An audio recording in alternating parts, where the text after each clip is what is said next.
ఇక నేపాల్లో రాజకీయ సంక్షోభానికి తెరపడుతుంది.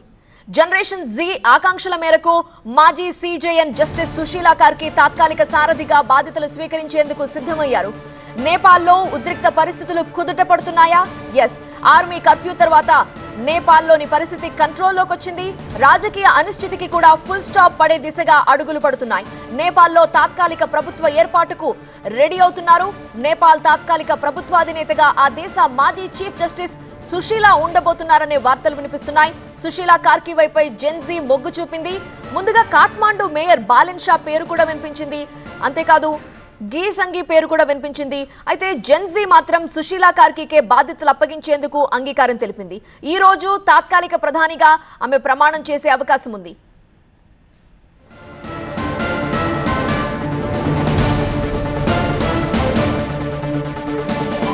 మధ్యాహ్నం 2 గంటలకు అంటే మరొక హాఫ్ అన్ అవర్ లోనే సుశీలా కార్కి ప్రమాణ స్వీకారం గురించి నేపాల్ నుంచి ఒక అనౌన్స్మెంట్ వచ్చే అవకాశం కనిపిస్తోంది. పూర్తి వివరాలు మా కరెస్పాండెంట్ విపిన్ చౌబే అందిస్తారు.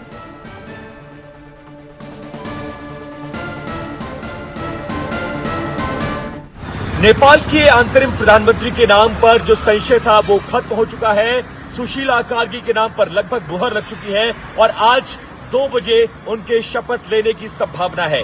ऐसे में सबसे बड़ा सवाल ये कि जब राष्ट्रपति भवन जला दिया गया हो, संसद जला दिया गया हो, प्रधानमंत्री का आवास जला दिया गया हो, तो सुशीला कार्की प्रधानमंत्री की शपथ लेने के बाद कहां पर रहेंगी, कहां से उनका सचिवालय काम करेगा और कैसे प्रधानमंत्री कार्यालय काम करेगा. इसके लिए वैकल्पिक व्यवस्था के तौर पर जो नेपाल के काठमांडू में जो यहाँ के राजा थे, जहां पर उनका ये राजमहल हुआ करता था और इसी राजमहल में वो हत्याकांड हुआ था जब राजा के पूरे परिवार को गोली मारकर हत्या कर दी गई थी, जिसको बाद में एक म्यूजियम के तौर पर यहां पर कन्वर्ट कर दिया गया था.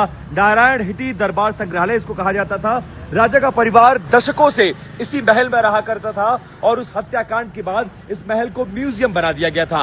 लेकिन प्रपोजल ये रखा गया है कि सुशीला कार्की के शपथ लेने के बाद उनको इसी महल में, क्योंकि बीती रात यहाँ पर साफ सफाई का काम किया गया है और बताया ये जा रहा है कि सुशीला कार्की अंतरिम प्रधानमंत्री के रूप में शपथ लेने के बाद राजा के इसी महल में शिफ्ट हो जाएंगी. उनका सचिवालय, उनका कार्यालय, सब कुछ यहाँ बनाने का प्रस्ताव दिया गया है. संभावना ये है कि शपथ लेने के बाद वो सीधा यहाँ पर आएंगी और यहाँ से वो अपने ऑफिस का वर्क शुरू कर देंगी, क्योंकि यहाँ जितने ऑफिस थे, जितने रेजिडेंस थे, सबको गवर्नमेंट रेजिडेंस और गवर्नमेंट ऑफिसेस को जला दिया गया है.